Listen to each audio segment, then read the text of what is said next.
Hallelujah. आप सभी को जय मसीह की। परमेश्वर पिता को मैं धन्यवाद करती हूँ कि इस सुबह के समय में एक बार फिर परमेश्वर ने आप सभी के बीच में परमेश्वर की जीवित कलाम को बोलने का अवसर दिया। इसके लिए परमेश्वर को धन्यवाद और आप सभी का भी धन्यवाद करती हूँ। और आज का हमने मनन का भाग लिया है 1 कुरिन्थियों उसका 6 अध्याय और 17 पद से। हालेलुया। और जो प्रभु की संगति में रहता है वह उसके साथ एक आत्मा हो जाता है। हालेलुया। इस वचन को हमने आज के दिन में परमेश्वर के पवित्र आत्मा के द्वारा लिया है, क्योंकि कोई अपने आप से कुछ भी नहीं कर सकता। सब कुछ करने वाला हमारा परमेश्वर है।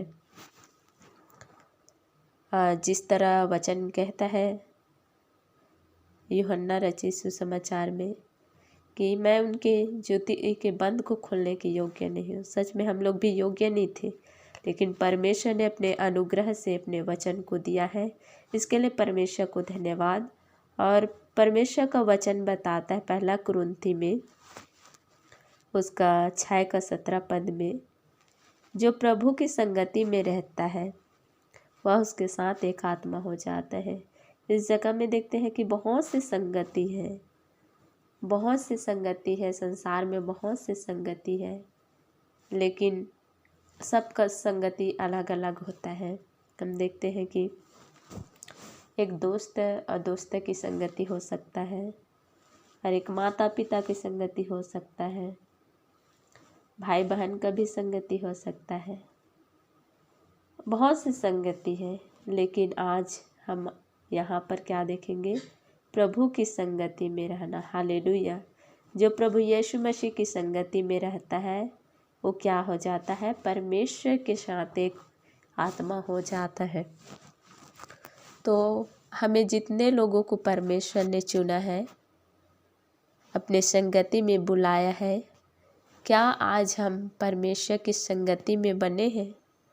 और संगति को हम देखते हैं कि संगति किस प्रकार की होती है। बहुत से संगति है, जैसे कि कई लोग ऐसे हैं कुछ पल के लिए मिलते हैं, कोई ऐसे है कुछ कोई देख लिए तो हेलो हाय, बस ऐसा है। किसी का तो बहुत ज़्यादा गहरी संगति रहता है। तो आज हम परमेश्वर से किस प्रकार संगति कर रहे हैं, उसको हमें सोचने की ज़रूरत है। इस जगह में वचन कहता है जो प्रभु की संगति में रहता है। और हम किस प्रकार की संगति में हैं? प्रभु के साथ हमेशा, जिस तरह सबसे बड़ा संसार से हम हर एक चीज़ को छोड़ रहे हैं या नहीं छोड़ रहे हैं। यदि हम परमेश्वर की संगति में हैं तो हमें क्या करना है? हर एक जो शरीर की अभिलाषा है, शरीर की जो बातें हैं, सबको छोड़ने की ज़रूरत है। हर वचन भी कहता है कि जो प्रभु यीशु मसीह की संगति में रहता है उसके साथ एक हो जाता है। क्या हम एक हुए हैं? आज हमें सोचने की ज़रूरत है मेरे प्रियो, क्योंकि वचन हमें स्पष्ट कहता है कि हम जब प्रभु की संगति में हैं तो उनके साथ हम एक आत्मा हो जाते हैं। तो मेरे प्रियो, आज के दिन में प्रभु का वचन कहता है कि हम प्रभु की संगति में किस प्रकार हैं, एक आत्मा बने हैं या नहीं बने हैं। और हम प्रभु के संगति में कैसे चल रहे हैं कि उनके साथ एक हो सकते हैं या नहीं हो सकते हैं, इनको भी हमें सोचने की ज़रूरत है। तो हमें क्या करना है? परमेश्वर की संगति में निरंतर रहना है, परमेश्वर की आज्ञाओं में हमें चलना है। जिस तरह हम एक दोस्त रहते हैं तो हर एक बातों को उनके मानते हैं, उसी प्रकार हम परमेश्वर की संगति में रहना चाहते हैं तो परमेश्वर की एक आत्मा होना चाहते हैं तो परमेश्वर की आज्ञाओं को हमें मानने की ज़रूरत है। परमेश्वर जैसा कहता है हमें वैसे करने की ज़रूरत है। परमेश्वर से हमें प्रार्थना करने की ज़रूरत है, परमेश्वर का वचन पढ़ने की ज़रूरत है। निरंतर हमें एक दोस्त के नाई हमें परमेश्वर से बात करने की ज़रूरत है, तभी हम क्या हो सकते हैं, उनके साथ एक आत्मा हो सकते हैं। और जब हम परमेश्वर से मुलाकात ही नहीं कर रहे तो कहाँ से हम एक आत्मा हो सकते हैं, नहीं हो सकते। जिस तरह हम देखते हैं किसी दोस्त रहता है, यदि हम उनसे मिले ही नहीं तो उनके चाल चलन, उनके स्वभाव को, उनके जो भी पसंद है उसको कैसे जानेंगे। उसी प्रकार यदि हम परमेश्वर की सिर्फ जान रहे हैं उसको, उनकी संगति में नहीं है, तो हम कैसे एक आत्मा हो सकते हैं। और जब एक आत्मा नहीं हुए हैं तब तक हम परमेश्वर को देख नहीं सकते, ना अनुभव कर सकते हैं, ना उनके आवाज़ को हम सुन सकते हैं। जब हम एक आत्मा होते हैं तभी परमेश्वर की आवाज़ को सुन सकते हैं। परमेश्वर हमें क्या करना चाहता है, परमेश्वर हमें क्या आज्ञा देता है, सबको हम सुन सकते हैं, जान सकते हैं।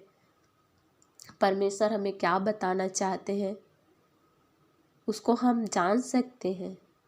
लेकिन यदि हम एक आत्मा हुए ही नहीं है तो परमेश्वर की आवाज़ को हम कदापि नहीं सुन सकते।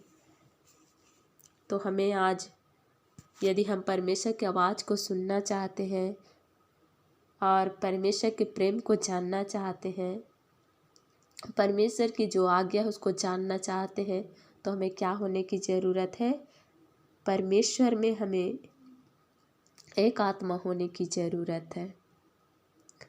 और आज हम इस वचन के द्वारा जितने लोग सुन रहे हैं वो आज के दिन में परमेश्वर से एक आत्मा हो जाइए, ताकि आप परमेश्वर की आवाज़ को सुन सकें। हालेलुया। और आज के इस सुबह के समय में परमेश्वर जितने लोग सुन रहे हैं उस सब से कहना चाहता है कि प्रभु की संगति में एक आत्मा हो जाइए। हालेलुया।